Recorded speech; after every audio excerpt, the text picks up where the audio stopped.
आज हम दो क्रमागत सम संख्याओं का गुणनफल सीखेंगे बहुत सरल तरीके से।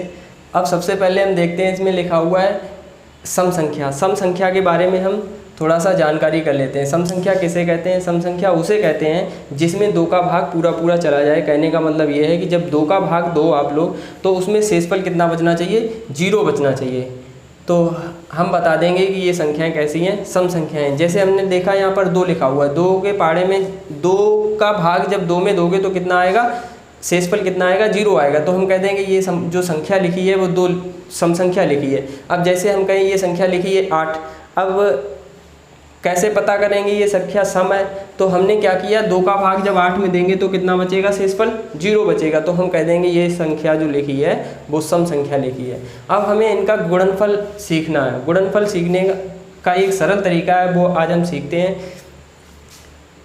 जैसे हम कहें कि 2 का गुणा 4 में करना है, तो एक तो तरीका क्या है, 2 का गुणा जब 4 में करेंगे 2 चौकू 8, ये भी सरल तरीका है। लेकिन जब इसको अभी करेंगे इस तरीके से तो हमें सरल लग रहा है, लेकिन जब हमारे सवाल भाषा वाले आ जाते हैं, प्रतियोगी परीक्षाओं में आ जाते हैं, तो वहाँ पर कठिन सा लगने लगता है। जब यहाँ पर एक अंक का है इसलिए सरल लग रहा है। जैसे हम 24 का गुणा जब 26 में करेंगे तो अब देखो कठिन सा हो गया। अब इसको ओरल तरीके से नहीं कर पाएंगे, लेकिन आज हम सरल तरीके से आप लोगों को बताएंगे कि इन लगातार 2 क्रमागत सम संख्याओं का योग कितना होगा, कैसे करेंगे।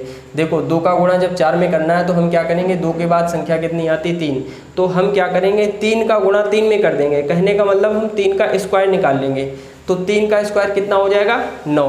अब 9 में से हम क्या करना है, 1 घटा देना। 9 में से 1 घटाया कितना आ गया? 8। तो हमारा ये आंसर कितना हो गया? 8। ठीक है। अब जैसे हमने 2 क्रमागत संख्याएं लिखी सम, जो पहले लिखी 6 फिर लिखी 8, इनका हमें क्या करना है? गुणनफल करना है। जैसे ही हम इसको देखेंगे तो हमारे दिमाग में आ जाना चाहिए कि 6 के बाद संख्या कितनी आती है? 7। तो हम 7 का वर्ग करेंगे। 7 का वर्ग का मतलब 7 का स्क्वायर करेंगे। 7 का गुणा 7 में ही करेंगे, तो 7 का गुणा 7 में करेंगे, कितना आ जाएगा? 7 सत्ते 49। और 49 में से हम 1 घटा देंगे, तो 49 में से 1 घटाया कितना आ गया? 48। हो गया ना सरल तरीका।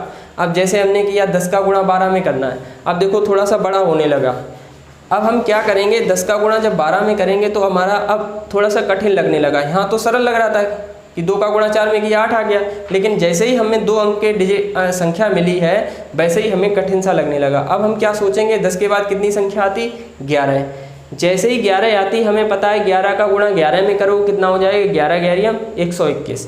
अब 121 में से क्या करेंगे, हम 1 घटा देंगे, तो 121 में से 1 घटाया कितना आ गया? 121 में से 1 घटाएंगे 120। यही हमारा आंसर हो जाता है। अब हम ये कहें कि 16 का गुणा 18 में करना। 2 लगातार संख्याएं कैसी संख्याएं हैं? सम संख्याएं। तो हमें पता है 16 के बाद कितनी संख्या आती है? 17। और 17 सत्रिय में कितना होता है? 289। अब 289 में से हम क्या घटा देंगे? 1 घटा देंगे, तो 289 में से 1 घटाएंगे, आंसर कितना आ जाएगा? 288। आप 16 का गुणा 18 में करना, 288 आंसर आएगा, देख लेना आप। जैसे 24 को गुणा 26 में करना है। अब देखो 24 का गुणा 26 में करना बिना पेन कापी के आप कर नहीं सकते हो। अब हम ओरल बताते हैं। 24 के बाद संख्या कितनी छुपी हुई है इसमें? 25 छुपी हुई है।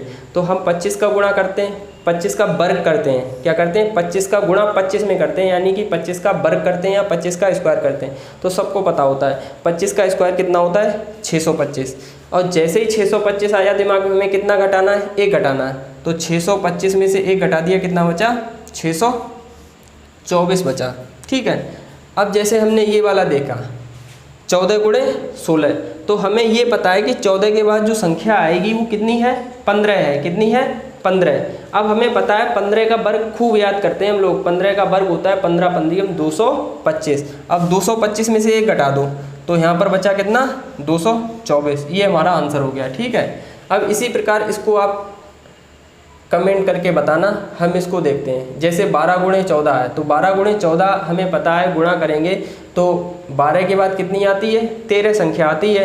अब 13 का वर्ग कर दो, कितना हो जाएगा? 13 का वर्ग हो जाता है 13 तेरियम 169। और जब 169 में से 1 घटाएंगे, आप कितना बचेगा?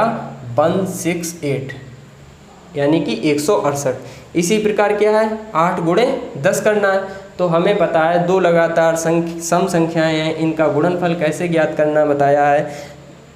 8 के बाद कितना छुपा हुआ है 9। तो हमें क्या करना है 9 का वर्ग कर देना, 9 नेम 81 और 81 में से क्या करना है 1 घटाना है। तो 81 में से 1 घटाएंगे कितना आ जाएगा 80।